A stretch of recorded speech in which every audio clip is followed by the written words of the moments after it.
Trevor Bauer asked for a second shot at the major leagues. Miller Moss did, it appears, chase away quarterback hopefuls coming to USC. And James Harden thinks that the haters have been silenced. But good. Good morning. I'm James. This is your daily dose of sports and snark for the greatest sports city in the world, Los Angeles. This is the faithful Angelenos morning report. So it is January 5th, 2023. By the time you see this clip, I will be on a plane heading back to work over in St. Loser, Missouri. If you like being in the know, though, about LA sports, well, clickety-clack the like button. Clickety-clack the subscribe button. There's a notification bell. Hit that. It lets you know we drop new content. Sharing is caring. Let people know we exist, and by all means, comment. Totally look forward to hearing from you. Definitely try to reach back. Before we go through the news and notes, though, look at the scoreboard. Adrian Kempe scored twice, but the Detroit Red Wings edged the Kings in a shootout, 4-3. Meanwhile, today, both NBA teams are in action. Memphis is going to be in town. They're going to be playing the Clippers at 7 o'clock. And the Clippers are over at New Orleans. That game will be at 5. But what do you say we go to the news?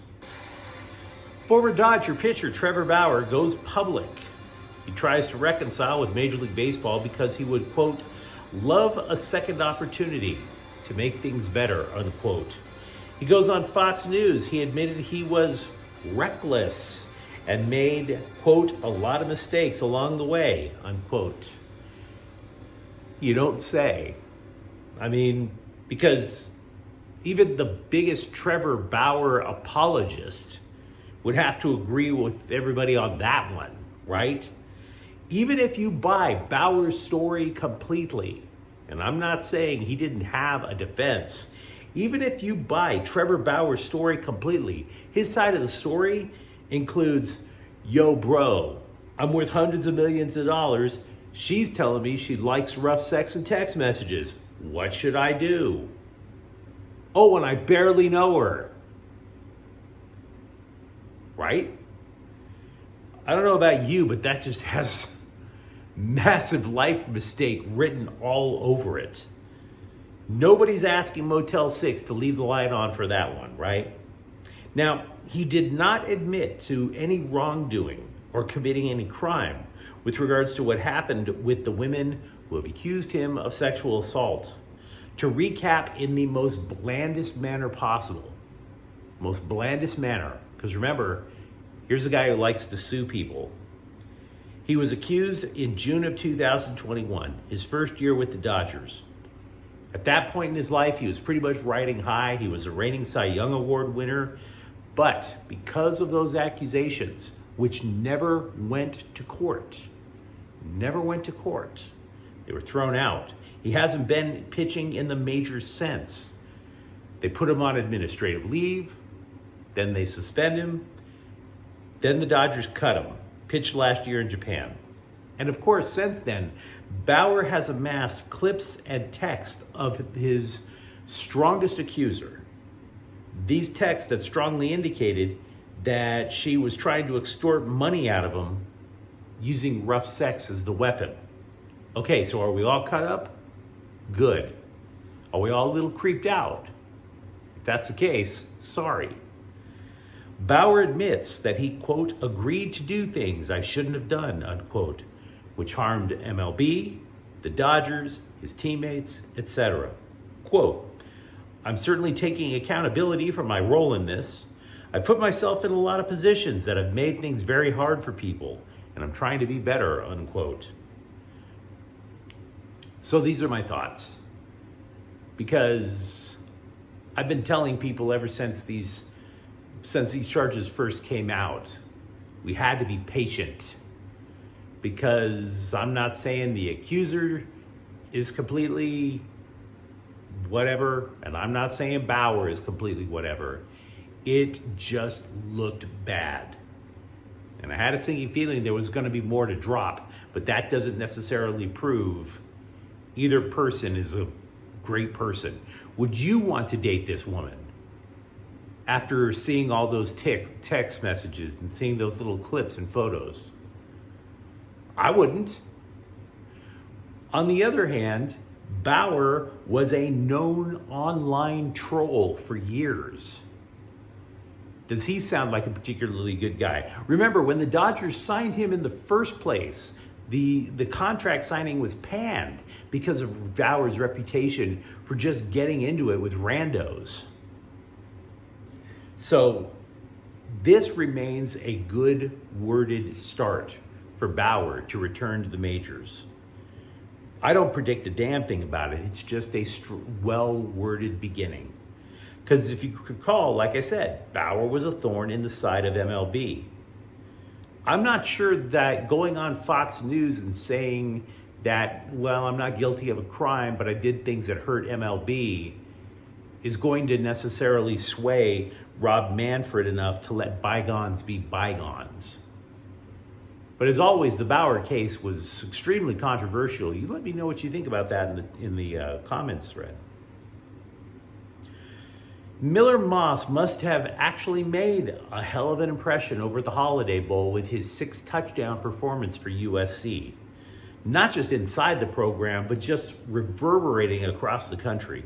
Because every quarterback that USC was linked to in the transfer portal, not to be heard from since. Do you remember Cam Rising from Washington State? He was allegedly considering the Trojans. Since then, he decided, to hell with it, and entered the NFL draft. Also, Will Howard, formerly of Kansas State yesterday, decided to commit to Ohio State instead of USC yesterday. Howard did visit USC, mind you. And for the record, Malachi Nelson is in the news. He is allegedly going to visit Boise State, so I don't think he's making a return. I think there's a legit strong case to be made that your quarterback for the Trojans next year is in fact Miller Moss. Also with the Trojans, former USC wide receiver Michael Jackson III has found a new home. He'll be playing for Georgia next year. James Harden says that Clippers haters are, quote, nowhere to be found, unquote, because the team is winning. Winning 13 of the last 15 games, as a matter of fact. To which I would say two things. One, that tends to be how it works. You start winning, people start clamming up, right? A lot less complaining when you're putting W's up there in the standings. But two, let's break this down just a little. Nobody legitimately thought that the Clippers were guaranteed to miss the playoffs before the year. Everybody was pretty much like, this team is centered around health, whether or not Kawhi Leonard and Paul George can stay on the court. The question was always, would Harden be the difference to get the Clippers to the NBA Finals? Maybe even possibly win a ring? And I'm not convinced that's the case with or without Harden. So is this a little premature? Because Harden, remember, does not have a ring. He was supposed to be the undisputed savior of multiple franchises, and the man still doesn't have a ring. And there's a reason for that. There is a reason. And that's not hating. That's reality. So it might be a little bit too early to start saying, oh, look at us, all of our haters, gone. Also with the Clips, center Moussa Diabate has a broken right hand. He's going to be out a minimum of a few weeks. They just don't know how much of damage has been done yet to his paw.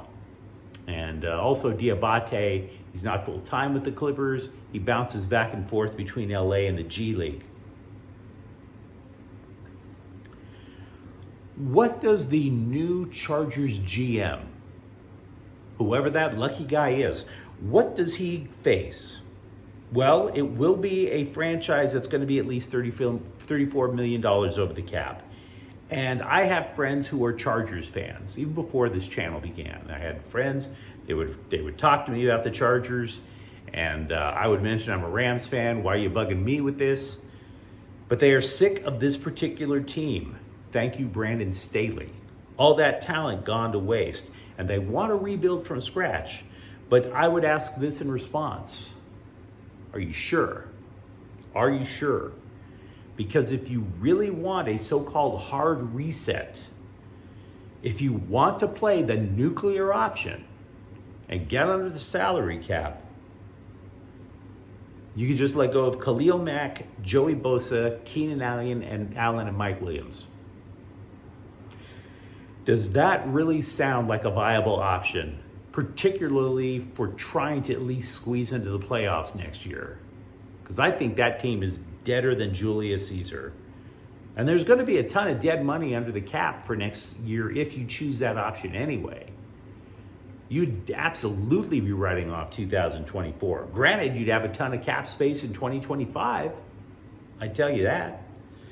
Or you could just restructure the deals and just rebuild on the fringers after clipping lesser known players. And by the way, every team does that in the offseason anyway.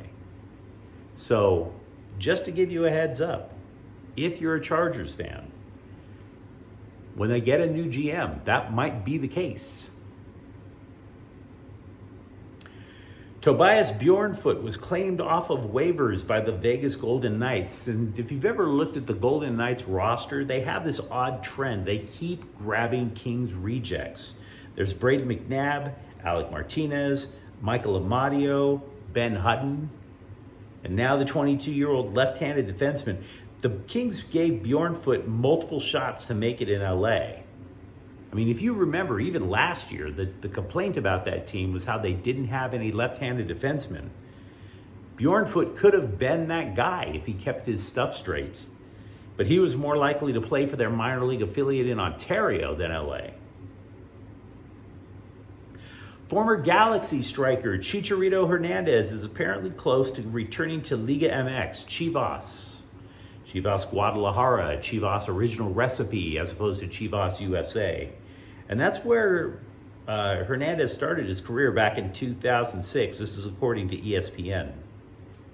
And Angel City FC has retained defender Elizabeth Eddy. She'll be in LA through 2025. She originally came to LA from Houston.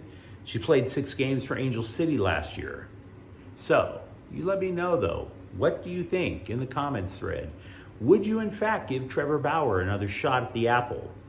Do you believe the job at USC for quarterback is all about Miller Moss? And if you enjoyed the content, don't forget to subscribe to Faithful Angelenos. We are talking LA sports every single day here. Thank you for watching. I'm James. We'll be back tomorrow. Faithful Angelenos is a Quian Corta El Queso production. Take care.